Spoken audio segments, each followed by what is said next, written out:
All right, what's going on YouTube? This is video number 2, and this is for like the sports fans. So I know if you're interested, you can watch or whatever. But I gotta do a review of Wrestlemania 33 from yesterday.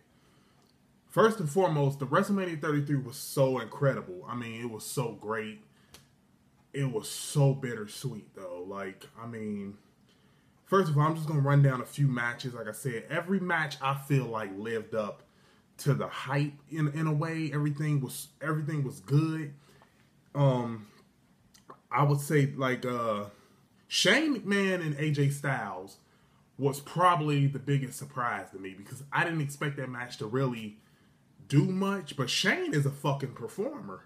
Like, Shane is a beast, man. Like, the dude really be leaping and doing all this crazy shit. And AJ Styles is like the next Shawn Michaels. He's behind, like, in terms of a performer.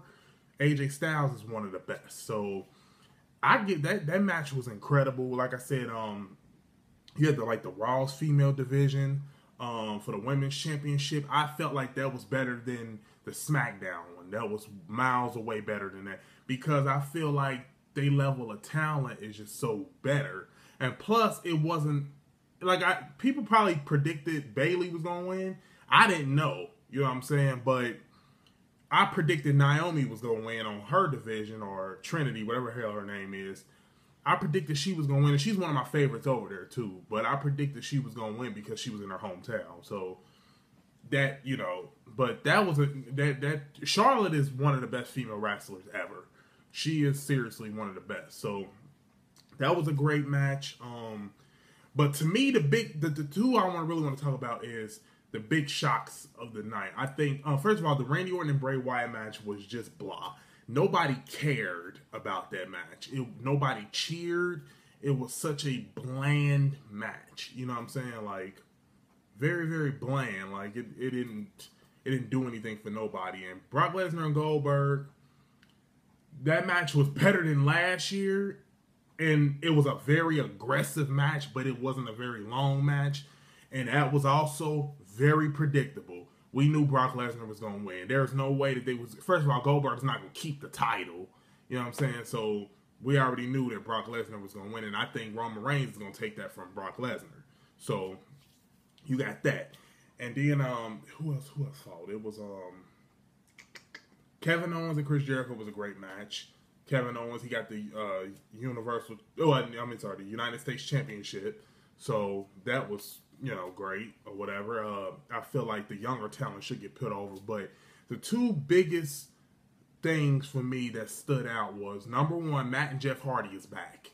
My fucking childhood, man. Oh my God. Like, I just couldn't wait for them to come back. Like, I was like, Jesus Christ. Like, if they come back, it's going to be, if the Dudley boys are still here, man, oh my God. It'll have been really, really great. But Matt Hardy and Jeff Kane got the biggest pop of the fucking night. I mean, I almost broke my fucking table. Like, it was amazing. Like, and then Undertaker. First and foremost, thank you, Undertaker. That guy, everybody got their Rocks and Stone Colds and Shawn Michaels. The Undertaker was my favorite of all time. He still is. He is the greatest of all time in my eyes. In my opinion, it shouldn't really be debated. He definitely top 5. Like, Mount Rushmore, he would be in the top 5. He's been there the longest. He's been in all the first. He was on the very first Raw, very first SmackDown, very first Hell in a Cell match. He got the most pay-per-view wins. He got, he's been, at Survivor Series the most. He was in the very first casket. Like, he's a 7-time champion. He was undefeated at WrestleMania. The guy has the biggest stat sheet than anybody in the entire, industry, the wrestling industry. So, but, I knew he was gone. I knew he was about to retire.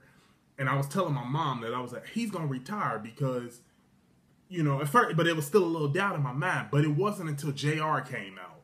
When JR came out, I said, he's calling Taker's last match. Because there was no reason. First of all, the main event gave it away that Taker was retiring or something, because there was no reason for them to be the main event. Like, there was no championship, and they didn't have a super long history of a rival, so it was like, why is they the main event? it all hit me, you know what I'm saying? And then when JR came out, I said, damn it, man, Taker leaving. But, you know, still I wasn't like prepared. It didn't hit me until he started taking his jacket and his hat off. When he started doing that, I just, oh man, I wanted to cry. Like, tears was in my eyes. Like, you couldn't. It was, the emotion was so powerful. Like, it was crazy. Like, but Taker has done so much in the industry. He better be in the Hall of Fame next year. Like, enough with the bullshit. And tonight they better have an appreciation night or something for him, because he was the most respected. He did the most everything, man. They better not let him just leave.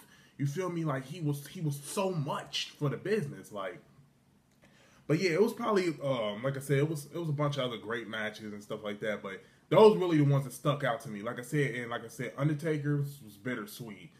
You know what I'm saying? That was the moment. And John Cena proposed to Brie. I saw that coming too, predicted that. Like, that was, you know, whatever. You know what I'm saying? You knew that was coming. It was, the whole storyline was about relationships and how they ain't married and this and that. So I saw that coming. Congratulations, John Cena, whatever. But Undertaker and the Matt Hardy and Jeff Hardy, those were the moments for me that really had me up.